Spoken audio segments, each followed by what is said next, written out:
beautiful walk.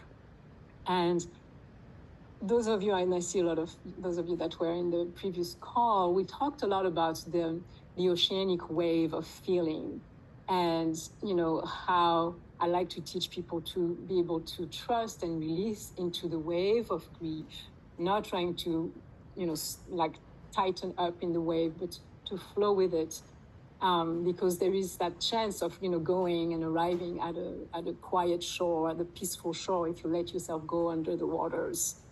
And I was comparing that experience, which for me becomes is very easy after a lot of practice, and the practice of staying in the fire when something is really working y'all.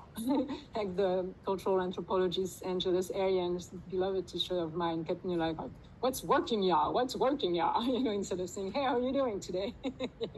What's moving through you? Yeah, what are you transmuting? And there's been, I've been really faced with quite a bit of fire these last couple of weeks. I mentioned some issues around my home situation that triggered some old stuff, and really working hard at reopening my heart and finding some compassion and letting it go, and just like coming back into that place where just the fire, just could feel the fire burning inside of me. And as I was trying to go, okay, what is the difference? Why is it easy for me to let go in the wave of grief and so hard for me to stay with that consuming sense of fire? And I was like, well, maybe it seems like there is nowhere to go.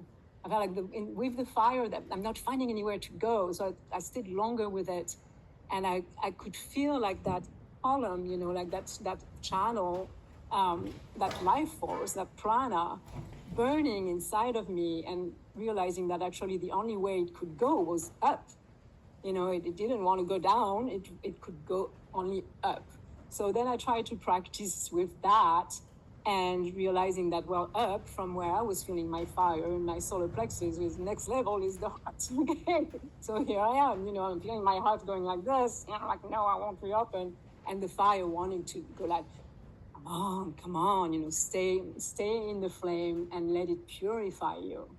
So that was a cool moment as I was walking down next to whales jumping in the ocean, and I just wanted to see Joel